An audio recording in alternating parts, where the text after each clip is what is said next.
કાર્યવાહી કરી છે।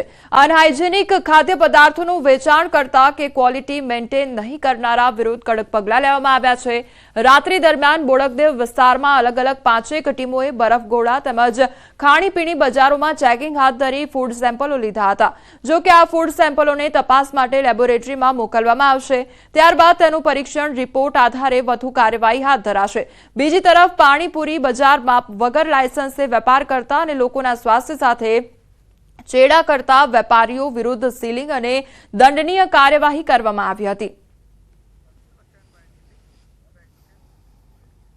બોટાદના બોડી ગામમાં ગામના જ આગેવાનો દ્વારા સ્પર્ધાત્મક પરીક્ષાની તૈયારી માટે લાઇબ્રેરી તૈયાર કરવામાં આવી છે, જે ગામના લોકો માટે આશીર્વાદ સમાન સાબિત થઈ છે। આ લાઇબ્રેરીની અનેક લોકોને નોકરી મળી છે અને આ લાઇબ્રેરી બન્યા બાદ સ્પર્ધાત્મક પરીક્ષાની તૈયારી માટેના પુસ્તકો પાછળ 10 થી 15,000 જેટલો ખર્ચ અટકી જાય છે।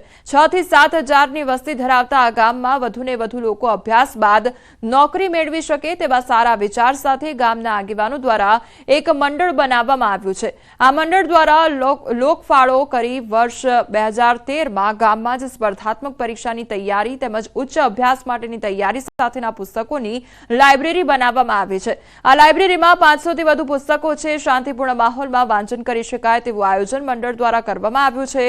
લાઇબ્રેરીમાંથી દીકરીઓને પુસ્તક ઘરે લઈ જવા માટે મંજૂરી પણ આપવામાં આવી છે।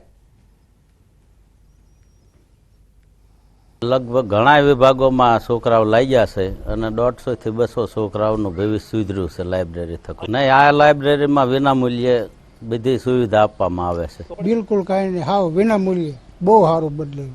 અમારું નહીં પણ બીજા લઈ જાય એ બધાનું પણ બહુ સારું બદલાયું। એક અચાનક એવો વિચાર આવ્યો કે આપણે આવું કર્યું હોય તો તે બધાએ કર્મચારી જે બોડીના છે એ બધાએ એમાં સહયોગ આપ્યો, બધા એક જ ટસે હા પાડી અને અમે બધાએ પહેલાં નક્કી કર્યું કે આપણે જે ભણ્યા આપણને જે અગવડતા પડી તો હવે પછી આપણા સંતાનોને કે આપણા ગામના લોકોને ન પડે, તો એટલા માટે અમને આ લાઇબ્રેરીનો વિચાર આવેલો અને એક જ ટસે બધા જ કર્મચારીઓએ એ ઉપાડી લીધેલો। ખૂબ જ ફાયદાકારક છે, કારણ કે અહીંયા એવા પણ વિદ્યાર્થી છે જે પહેલાં 12 એકેડમીમાં હતા પણ ત્યાર પછી અહીંયા આવતા રહ્યા છે। સ્વામી વિવેકાનંદ લાઇબ્રેરી પરથી પુસ્તકો ઘરે લઈ જાય મેં તૈયારી કરી। એનો કોઈ ચાર્જ ચૂકવવો પડતો? નહીં સર, ફ્રીમાં 12 થી 13,000 જેટલો ખર્ચ થઈ શકે અને એમાં આપણે ખર્ચ માતા પિતા ઉઠાવી એટલે ન શકે, જેથી અહીંયા લાઇબ્રેરી ફ્રીમાં પુસ્તકો આપી શકે છે અને અમે ઘરે લઈ જઈ તૈયારી કરતા। શિક્ષણ મંત્રીનું નકલી ફેસબુક એકાઉન્ટ અને પ્રફુલ્લ પાનસેરિયાના નામે ફેક ફેસબુક એકાઉન્ટ બનાવવામાં આવ્યું છે। નકલી એકાઉન્ટ બનાવી ગેરસમજ ફેલાવવાનો પ્રયાસ કરવામાં આવ્યો છે। સાયબર ક્રાઇમ ડિપાર્ટમેન્ટમાં અધિકૃત ફરિયાદ અને તેમણે કહ્યું આ એકાઉન્ટ મારું નથી અને આ પરથી કરવામાં આવેલા કોઈપણ સંદેશા અથવા માંગણીઓ પર વિશ્વાસ ન કરશો। આ ફેક ફેસબુક પ્રોફાઇલ પરથી કોઈએ પણ સંપર્ક સાધવો નહીં તે પ્રકારની વાત કરવામાં આવી છે।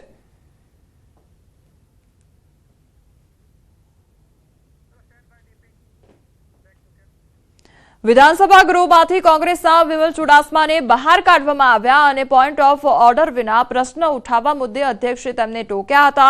નિયમ વિના પ્રશ્ન કરતા બહાર કાઢ્યા તો ઉલ્લેખનીય છે કે ગુજરાતમાં ખનીજ માફિયાઓ બેફામ થયા છે।